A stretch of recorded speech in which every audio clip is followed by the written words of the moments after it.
They have them, but they don't look kind of like that. Iowa State has a program that they race them every year across the country. They do rather well, as a matter of fact, but that's a little bit further down the road. I wonder when consumers are going to be able to buy them. When we all live in a much sunnier place. Good morning, everybody. It is 8:39. Welcome back to CW Iowa Live. Lou and Jackie here, along with Reka Basu from the Des Moines Register. You know, in the past couple of weeks, Reka, we were giving you a hard time for not having columns in the paper when you come in to talk to us, but then you shift into overload and overdrive. Exactly.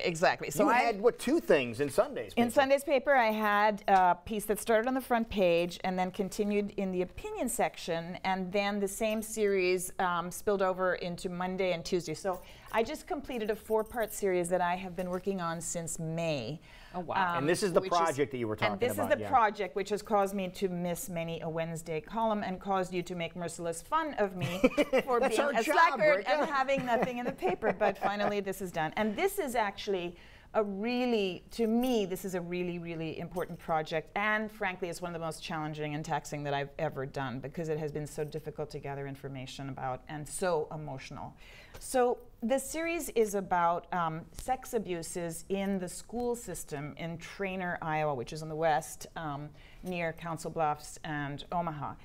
And the story began when the superintendent's son was arrested and charged with, he was a high school student at the school, but he was also employed by his father as a janitor for the summer.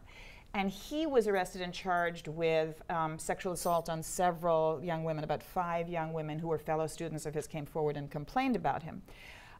Subsequently, his father hired him to work as a janitor, unsupervised, around females who were also vulnerable, knowingly, because he was there, the police said and the county attorney said, when his son was investigated about these crimes and confessed to them. And yet he still allowed him to be employed for like at least another month. Did someone contact you about this? Did you read about it? How did you get involved?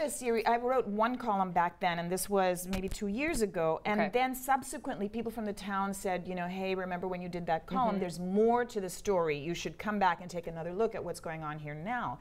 And what happened is, after that, some people started in the town of Trainer started a petition against the superintendent because he was sanctioned by a state board of educational examiners for having allowed his son to work and be unsupervised around young people after these assaults.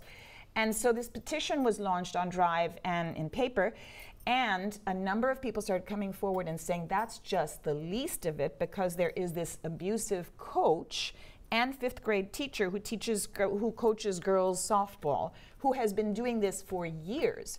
And so all of these women started coming forward, some of them in their 30s and late 20s now, and saying, you know, he abused me. Well, he ended up being arrested, and he took a plea bargain. He was charged with a number of different counts of sexual assault, but because the statute of limitations had expired, or because some victims did not feel comfortable coming forward and accusing him, he was allowed to take a plea bargain to simple misdemeanor assault, which didn't even include a sexual assault component. So he's not on the sex offender registry, but he was forced to surrender his teaching license and his coaching license permanently. But he's free, and as he got a 1-year suspended sentence, and as of August, he's, you know, completely free from criminal charges. He's not allowed to set foot in the school board, though. The son or the coach? Or this is the coach. The son is on the sex offender registry for 10 years, but he also got a suspended sentence. But for 10 years, he will be on the sex offender registry. So these are 2 separate cases, but in both cases, it turns out, through a trail of evidence and emails that I got to see, that warnings were made as far back as 2005, 2006, 2000, in writing to the superintendent and other top district officials about this coach, and nobody did anything about it. So when the county attorney's office summoned his file, his personal file at the school district, there was nothing in it. Not a single thing, even though we have complaint after complaint documented against him, and even responses from the superintendent saying, I will take care of this.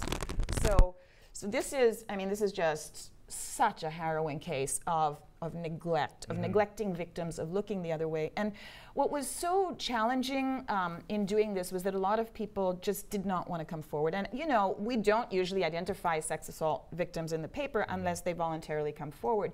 And these girls were so traumatized because some of them had not really realized what was going on at the time. They were young. They were 6th, 7th, 8th graders, even 5th graders.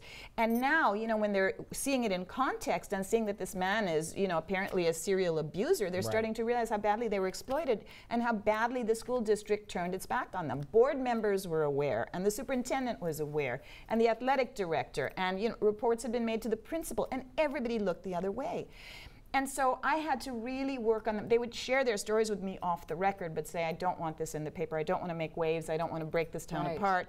And eventually, you know, every step of the way, I would sort of, you know, work with them and say, is it okay to use this portion? Is it okay to use this? And finally, you know, this one, who's sort of the centerpiece of the case against the coach, said, yes, you can use it all. I could take her picture. I could use her name. Her name is Rochelle Miller.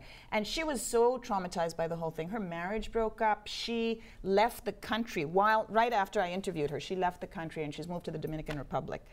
So, but I heard from her after the series ran, thanking me for having, you know, given voice to the victims. And she said she posted it on her Facebook page, and she's getting tons of support. So they're able to come out of the shadows and feel proud. When did you talk to all these people? I went to Trainer back in July, I guess, or June. But I've been talking to them over the phone over a period of time. And one of the challenges was that none of the officials in power would agree to talk to me, including initially the school district attorney, because he was angry about the original piece I wrote 2 years ago. So I just kept leaving messages and trying to get someone to give their side of the story.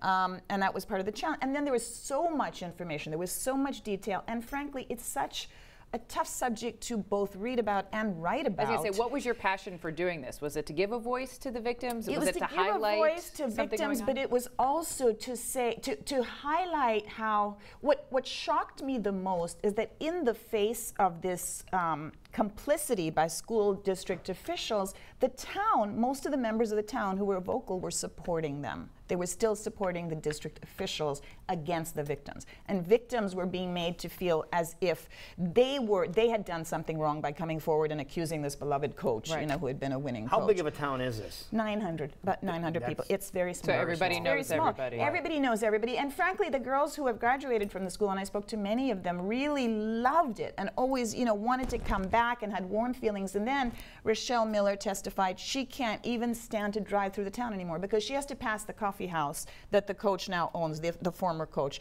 And you know, in so many ways, the school district added insult to injury. They bought muffins from this abusive coach's shop for Mother's Day. They had a Muffins for Mothers event. How insulting can you be? The local Optimist Club invited him to come and talk about his new business. What message does that send to the victims? You know, that they just don't matter, that nobody cares about what happened to them, and that, you know, they just want to side with power over the powerless. And so what kind of feedback have you been getting? I've been getting phenomenal feedback, I have to say. People are really horrified by what's been going on, and I just hope it leads to changes. And one concrete thing people in Trainer can do is that there's a school board election coming up September 20th to fill a vacated seat.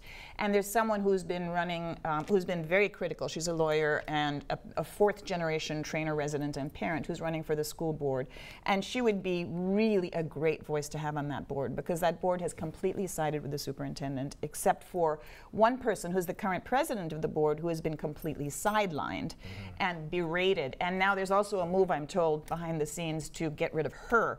So it's going to be very interesting to see what develops continues as a result. on, even though so many have spoken up. Exactly. I want to see what happens. I mean, I think the state should come in and just take over running that school system if you know, things don't change, because it's so bad right now. Now, you do have quite a few articles that came out in the last couple of days if people want to catch up on everything that you've been doing, in case this is the first time they're hearing of this. That's a good point. Absolutely. Where should they go? Go to DesMoinesRegister.com/Basu, and all of those columns will come up. There have been 4 starting on Sunday. Okay. So you have this column behind you now, and then coming up on Sunday is the big day for you. Exactly. So I don't know what I'll do with myself after the wedding is over and the series is over. Explain the wedding. Explain the wedding. So Rekha's not getting married. I am not. Okay. No, I'm not Rekha's getting not married. getting married. My older son Raj is getting married to Aditi Padmanabhan, a lovely young woman he met at Yale Law School, and it's going to be a very typical Indian ceremony, Hindu ceremony, which tends to last a long time, about 2 hours, but there are going to be lots of surprises. And what is unusual to many Americans is that in a Hindu wedding, you can actually get up and walk around. You don't have to be sitting there for the whole 2 hours. You can go and have some snacks, and there's chai set up.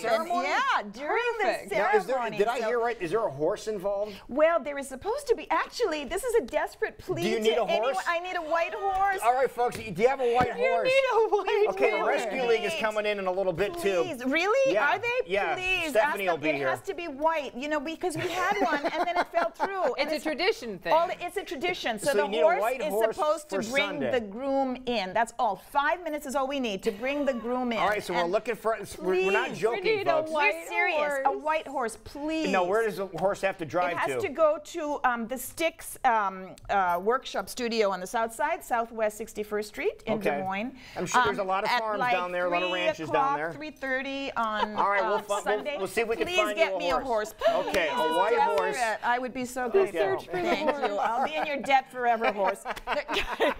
So, Mr. Ed, if you're still floating around there somewhere, or the offspring of Mr. Ed, we can get that taken care of, okay? Will you talk to Stephanie Yes, Filer? we will. She'll be here in an hour. See if we can get you a white Excellent. horse. Thank you All right, so sounds much. good. All right. Again, if you want to get all the register stuff, DesMoinesRegister.com. We will be right back. This is CW Iowa Live.